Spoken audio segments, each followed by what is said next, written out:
All right, let's get started in modeling our shoe last here. The first thing I want to let you know is that I moved the side backdrop item to the back side or the opposite side of the box that I had in the previous scene. And the reason for this was that being over here, I tend to work on footwear models that are with the toe facing the left side of the screen.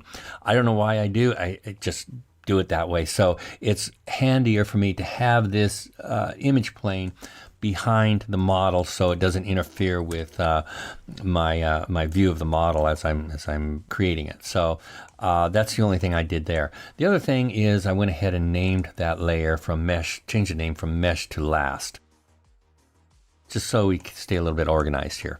Okay, so the first thing I want to do is select the last, and I want to subdivide this. Now, I have to be in one of the component modes to subdivide this, and click polygons. It really doesn't matter which one you're in. And you don't need to select anything, by the way, because if nothing is selected, everything is selected. So I'm going to hit Shift D, and that's going to bring up my subdivide panel here. And subdivide method we'll use is faceted. There's a lot of different methods you can use, but faceted is the one we want. Okay, so now we have some geometry we can work with here.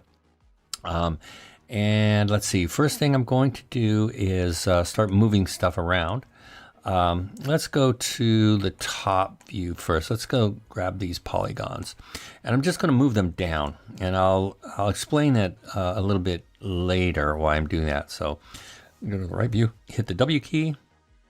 I'm going to move that right about to there. All right, now you'll notice right away too that in the orthographic views, although you can see your image planes, they are pretty opaque. And if let's take for example the side view here, and that's being projected from the right. If I were to go to the left, this is one of those pitfalls a lot of people seem to fall into.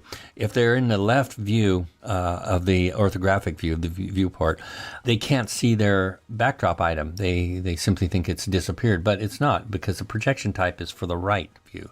So you have to make sure that you're in your right view if you want to see that.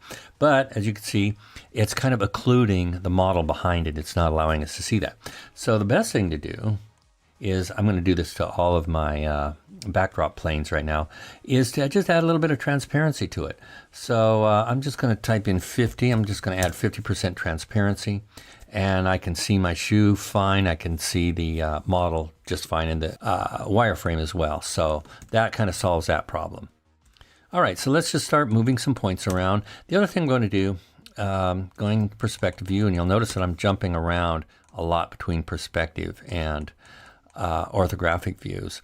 So I'm just going to move those selected polygons back by hitting the T key to just translate them a little bit back. And yeah. Now I'm going to just go ahead and move this edge.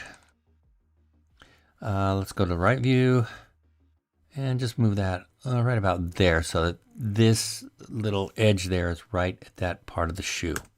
All right. So now let's take another edge here, and let's go ahead and double click on that so I select that whole loop of edges there and bring that right about down to there. So this is right about at the apex. Now we're just blocking in right now, so don't worry about it being really terribly accurate, okay? Now if I want to select an edge that is parallel to my field of view, it's kind of hard. So I want to select this perspective upper edge. Now I can always just go here, select on my edges, double click those or click on those, and that selects them and jump back over to my right view. But that's kind of a hassle. So what I can do is simply kind of loop select right around there, and when I'm in edge mode, it will select those edges. So now I can just go ahead and just move those around. There we go. And just let's kind of move that up here. In fact, just grab that whole thing right there. There we go. There, select that. Move that up to right about there. Again, we're just blocking in, nothing fancy here. We're going to add more edges as we need them. Let's see. Let me grab this one. In this case, I will go into perspective view, and you can just walk around your model here. I might have a little trouble seeing this edge, but I know it's there. All right. And again, go into the right view and just drop that down a little bit right about there. There we go. As I want to make sure we're going to pick up this line here, and I'll probably move that edge down a little bit later. So here's the other thing. Let's go here and move that down. And okay, we're blocking in now. And just remember to save your work.